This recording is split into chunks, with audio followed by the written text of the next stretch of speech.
Good morning, good afternoon, good evening दोस्तों। Kevin sir back from personal tutor, standard 7th history की playlist आप लोग देख रहे हैं। चैप्टर है 18th सेंचुरी पॉलिटिकल फॉर्मेशंस। 18वीं सदी में भारत में बहुत कुछ बदल गया था। There were numerous changes.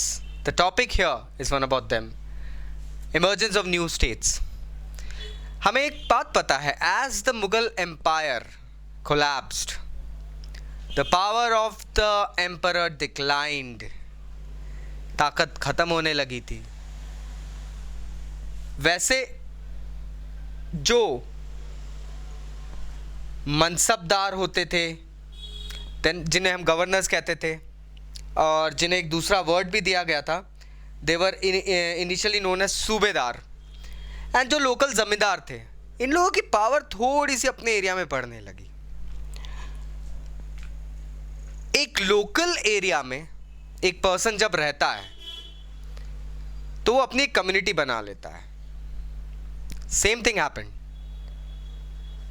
Mughal बादशाह अकेला पड़ गया था, बहुत सारे लोग उसे घेरने लग गए थे। अब he was actually not being respected.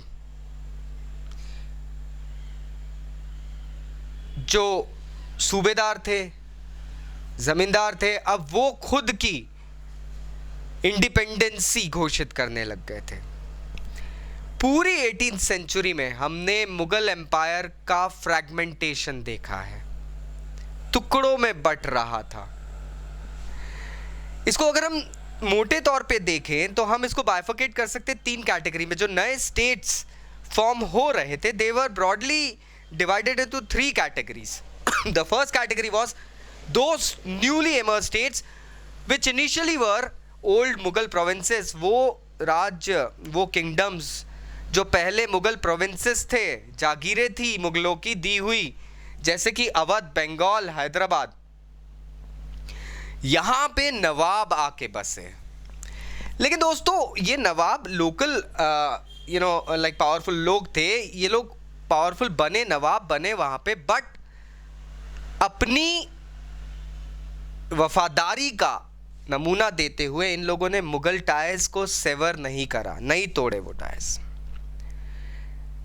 Then आते हैं सेकंड, इंडिपेंडेंट स्टेट्स, वतन जागीर भी कहा जाता था। आपको याद होगा, मुगल्स की एक आदत थी, कहीं पे वॉर होता था, उस वॉर को जीतने के बाद में वो लोग उस जमीन को अपने अधीन नहीं करते थे। वो उस ज़मीन के मुखिया, उस किंग को वो ज़मीन वतन जागीर के तौर पे वापस दे देते थे। He only had to accept the sovereignty of the Mughal emperor, that's all. ये वो स्टेट्स थे, नेमली राजपूत्स। इन लोगों ने कहीं ना कहीं मुगल्स की अधीनता स्वीकार कर ली थी, लेकिन मुगल्स ने इनसे कभी भी इनका राजपाट नहीं छीना था। एंड देन फाइनली आते हैं the third category people, that is,